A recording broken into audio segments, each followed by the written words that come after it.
दोस्तों, study 89 Patel YouTube channel में आप सभी का बहुत बहुत स्वागत है। दोस्तों, हमारे इस स्टडी 89 पटेल यूट्यूब चैनल में हर एक कक्षाओं का, हर विषयों का ऑनलाइन क्लास दिया जाता है। जैसे हिंदी भाषा, गणित, पर्यावरण,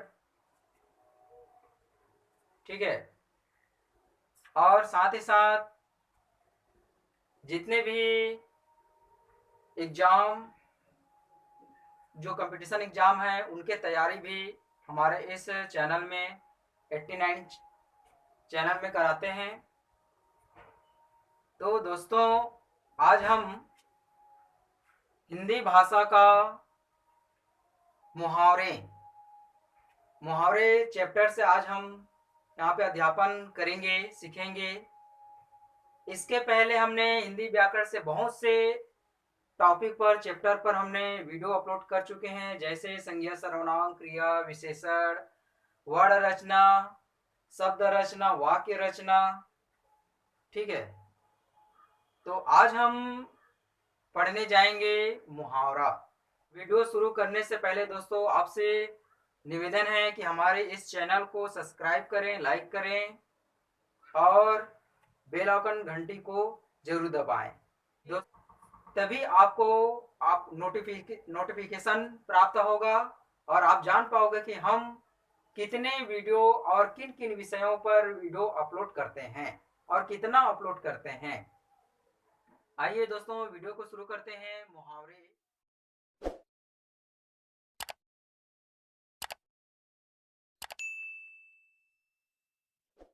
मुहावरा क्या है?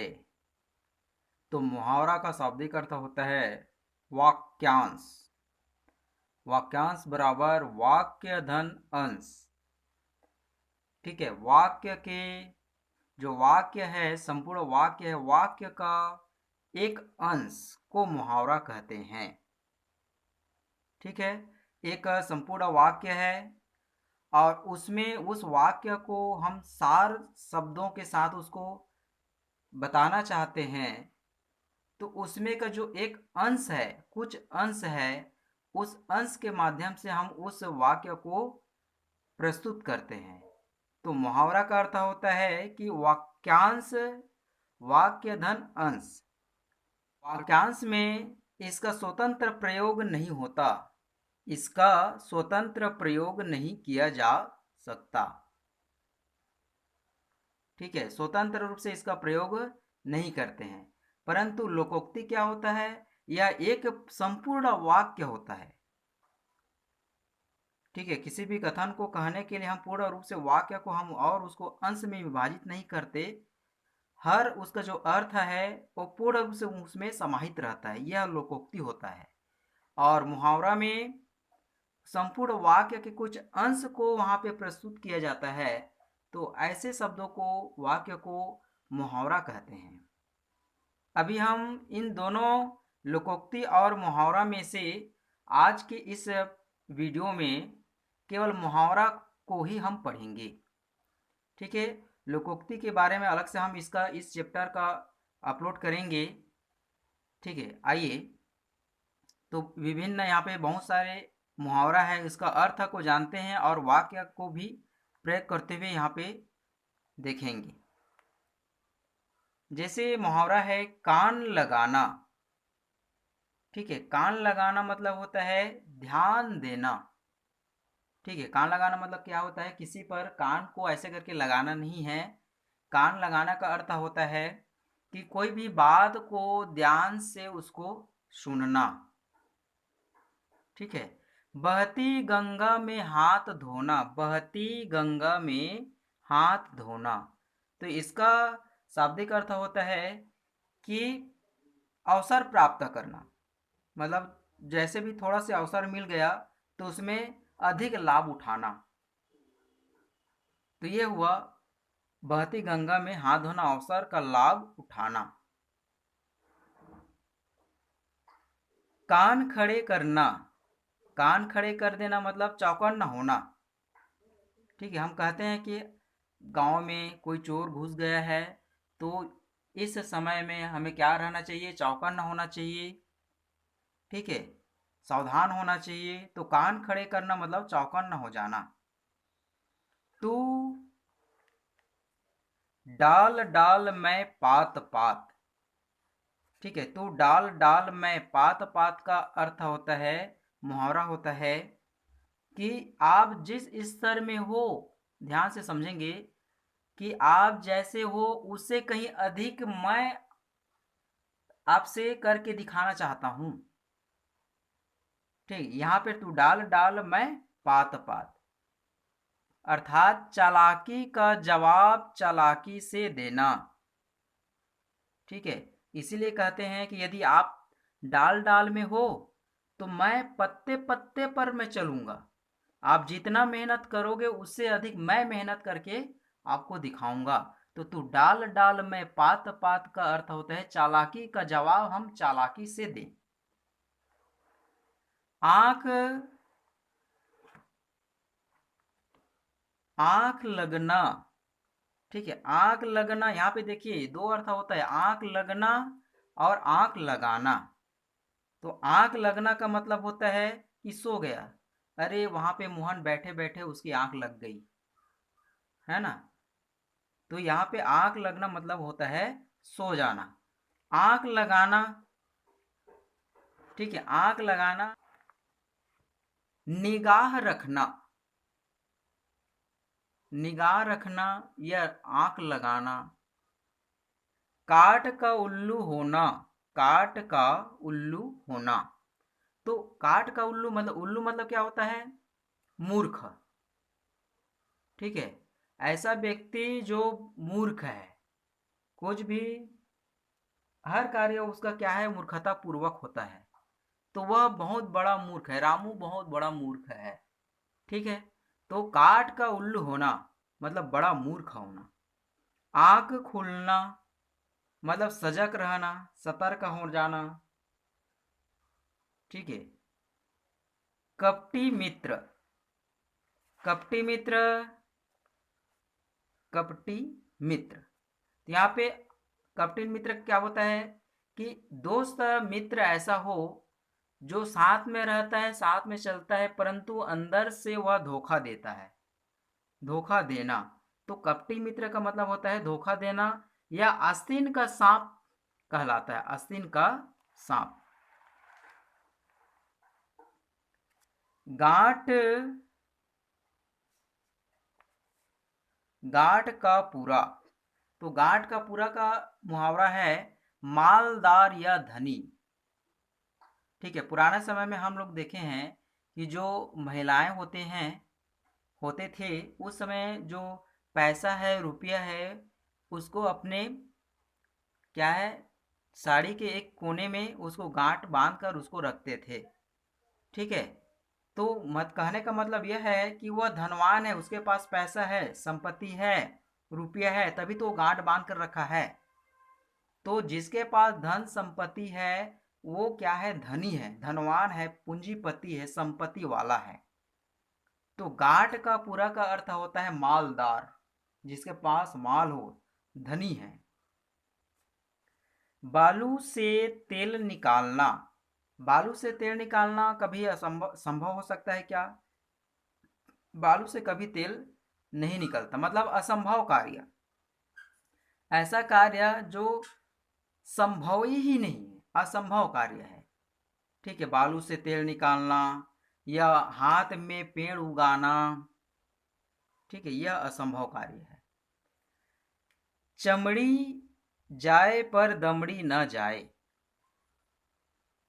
आप सुने होंगे कि अरे अमुक जो व्यक्ति है उसके पास हर चीज है, धन है, संपत्ति है, परंतु उसके पास पहनने के लिए ठीक से कपड़े नहीं हैं, खाने के लिए कुछ भी नहीं है, अर्थात धन संपत्ति एकत्र करके रखे हैं परंतु अपने ही उपयोग के लिए वह प्रयोग नहीं करते हैं, मतलब बहुत कंजूस है।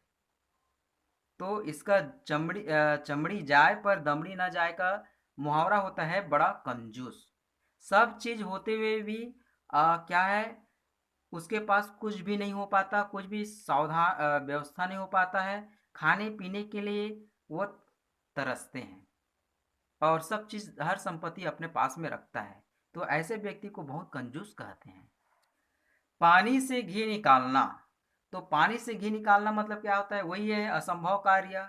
कभी पानी से कभी घी निकलेगा? कभी नहीं निकलेगा।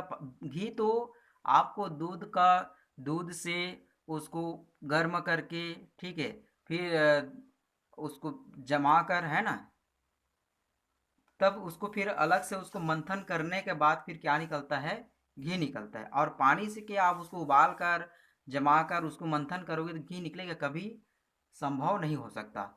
तो जो कार्य असंभव है, यहाँ पे अभी हमने पहले भी देखे हैं, बालू से तेल निकालना असंभव कार्य, ठीक है, पानी से घी निकालना असंभव कार्य, कभी संभव नहीं हो सकता। ठीक है। आग लगाने पर कुआं खोदना, अर्थात आग लग गया है, लगने के बाद में हम उसको विचार करेंगे, सोचेंगे, तभी हम कुआं खोदेंगे। तो कुआं खोदते खोदते क्या हो जाएगा? जो आग लगा है वो पूरा जलकर राख हो जाएगा। तो इसका कहने का तात्पर्य यह है कि संकट की स्थिति में विचार करना, यदि संकट है तभी आप विचार करोगे, है ना। इससे पहले कि क्यों ना हम संकट आने से पहले हम उस व्यवस्था को कर डालें या उसको विचार कर डालें कि जब इस प्रकार का संकट आएगा तो हम उसका समाधान कैसे करेंगे। तो इसका मुहावरा यही है कि आग लगाने पर कुआं खोदना। अरे भाई, जब संकट आ गया है तभी आपको समझ में आया है, उसके पहले आपको विचार में नहीं आया है क्या? तो इसका अर्थ वही है कि संकट की स्थिति में विचार कर। लाभ ही लाभ, लाभ ही लाभ का अर्थ होता है कि पांचों उंगली घी में, अर्थात एक उंगली से हम देखिए, एक उंगली से घी निकालते हैं, समझ में आता है, परंतु पांचों उंगली से घी निकल रहा है, मतलब हर क्षेत्र से, चारों क्षेत्र से क्या है? आपका लाभ ही लाभ है।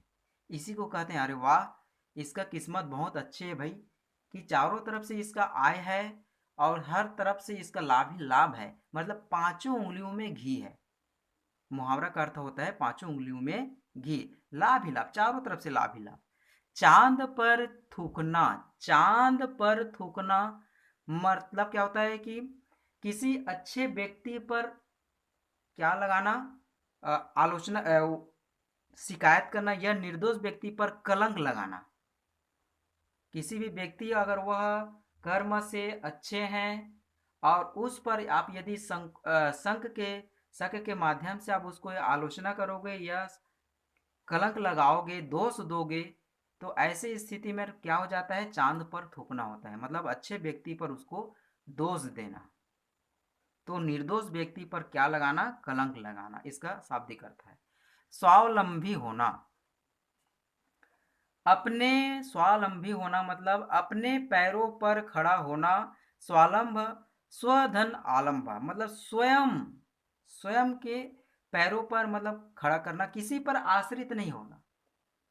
कोई भी कार्य हम करते हैं तो अपने आप पर पूर्ण विश्वास होना चाहिए, आत्मविश्वास होना चाहिए कि यह कार्य मैं, अगर किसी के सहयोग न मिले तो भी मैं यह कार्य करने में सामर्थ हूँ। ठीक है। तो ऐसी स्थिति में क्या होता है?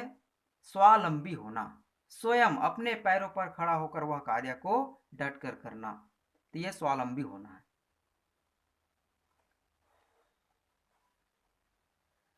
पढ़े फारसी बेचे तेल, यह देखो कुदरत का खेल।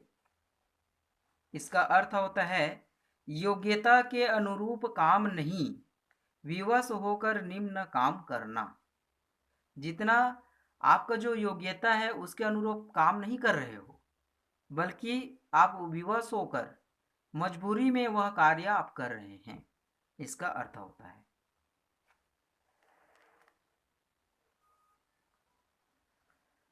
आसमान फट जाना, आसमान फट जाना मतलब होता है आफत आना, बहुत दुख होना। ऐसे समय आ जाता है कि अचानक अपने घर में एक आफत आ जाना, अचानक समस्या आ जाना, तो आफत, इसका आसमान फट जाना का इसका शाब्दिक अर्थ है। जहां न पहुंचे रवि वहां पहुंचे कवि। ठीक है, जहां पर सूर्य नहीं पहुंच पाता, सूर्य की प्रकाश नहीं पहुंच पाता, वहां पे कवि का कल्पना पहुंचता है। सूर्य का पर्यायवाची हम जानते हैं, सूर्य, भास्कर, दिनकर, दिवाकर, प्रभाकर, ठीक है, मार्तंड, सविता। तो सूर्य की जो प्रकाश है जहाँ तक नहीं पहुँचता वहाँ पे कवि बहुत कल्पनाशील होते हैं। इसी को कहा जाता है कि जहाँ पर न पहुँचे रवि वहाँ पर पहुँचे पहुँचे कवि, अर्थात कवि बहुत कल्पनाशील होता है। सावन हरे न भादो सूखे, सावन हरे न भादो सूखे का तात्पर्य है हमेशा एक जैसा रहना, एक समान रहना, ठीक है। घड़ों पानी पड़ना, आँख चुराना, ठीक है। घड़ों पानी पड़ना मतलब होता है आँख चुराना, लज्जित होना, शर्मिंदा होना। कोई भी काम है, ऐसा कार्य किए जाते हैं कि व्यक्ति उसके सामने में आते ही क्या होता है, शर्मिंदा होने लगता है, लज्जित होने लगता है। तो उसी को कहा जाता है घड़ों पानी पड़ना, मतलब आँख चुराना। लश्कर में उठ बदनाम, अर्थात लश्कर, सेना, फौज, दल, बटालियन, पटलन, दोष किसी और का सिर मुड़ा जाना, ठीक है। मतलब कार्य कुछ और दोष किसी और को देना, ठीक है। लश्कर में उठ बदनाम। जुतियों में दाल बांटना, जुतियों में दाल बांटना अर्थात लड़ाई झगड़ा होना, ठीक है। अगर आप किसी को जुतियों में अर्थात दाल देना मतलब क्या हो जाता है कि उसमें झगड़ा का होना, लड़ाई होना।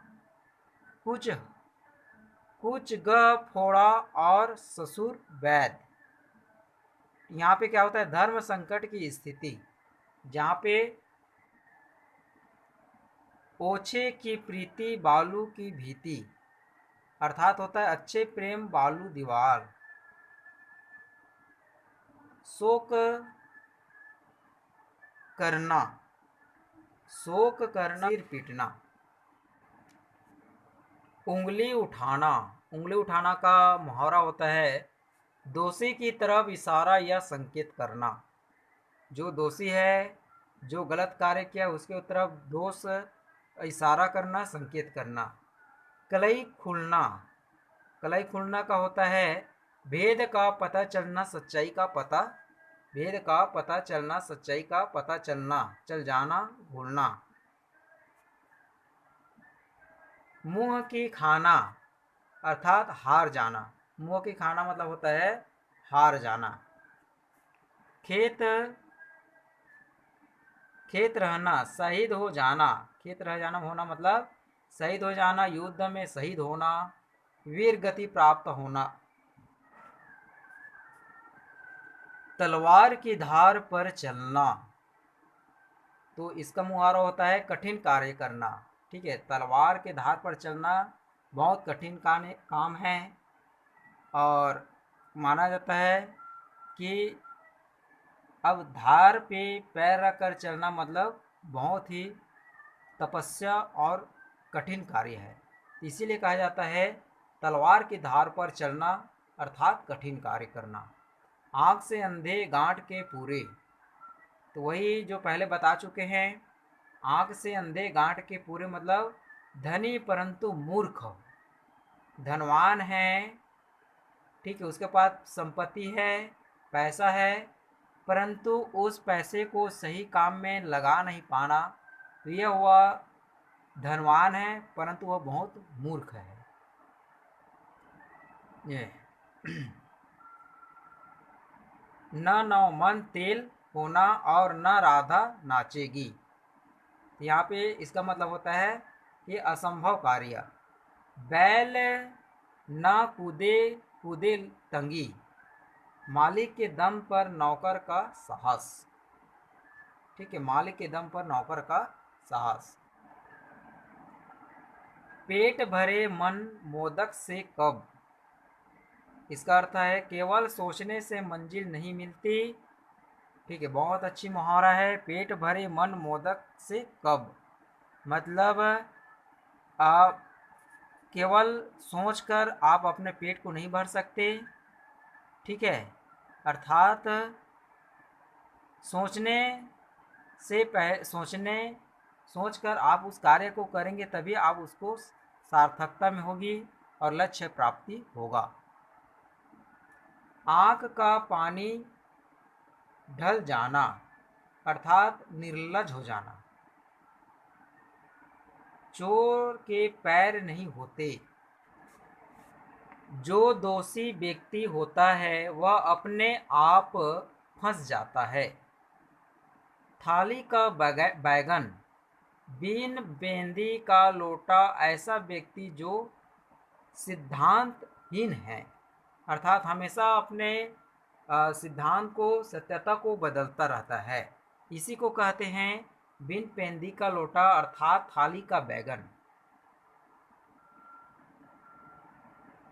गागर में सागर भरना अर्थात बहुत छोटा है, बहुत बड़ा है, विस्तृत बात को संक्षेप में कहना, इसी को कहते हैं गागर में सागर भरना। मतलब बहुत छोटा है, बहुत बड़ा है, उसी को विस्तृत बात को बहुत संक्षेप में कह देना। चूहे के चाम से नागाड़े नहीं मदे जाते। ठीक है, यहाँ पे बड़े काम नहीं किए जा सकते हैं, अर्थात चूहे के चाम से, उसके चमड़ी से आप नगाड़े नहीं बजा सकते। इसी प्रकार बड़े काम नहीं किए जा सकते। छोटे व्यक्ति, छोटे है ना, तो जितना जिसका योग्यता है उसी के आधार पर वह अपना कार्य कर सकता है। औंधी खोपड़ी अर्थात महामूर्ख, लंपट मूर्ख, मतलब महामूर्ख है और बहुत लंपट मूर्ख है। तो ये वह मुहावरा का अर्थ हमने इस पाठ में समझे, जाने मुहावरे का अर्थ क्या होता है। ठीक है, वाक्यांश, वाक्यांश का संपूर्ण वाक्य का एक अंश मुहावरा कहलाता है और हमने बहुत से मुहावरों का अर्थ इस वीडियो में जाने हैं। तो दोस्तों आज का वीडियो यहीं तक। आप सभी का बहुत बहुत धन्यवाद।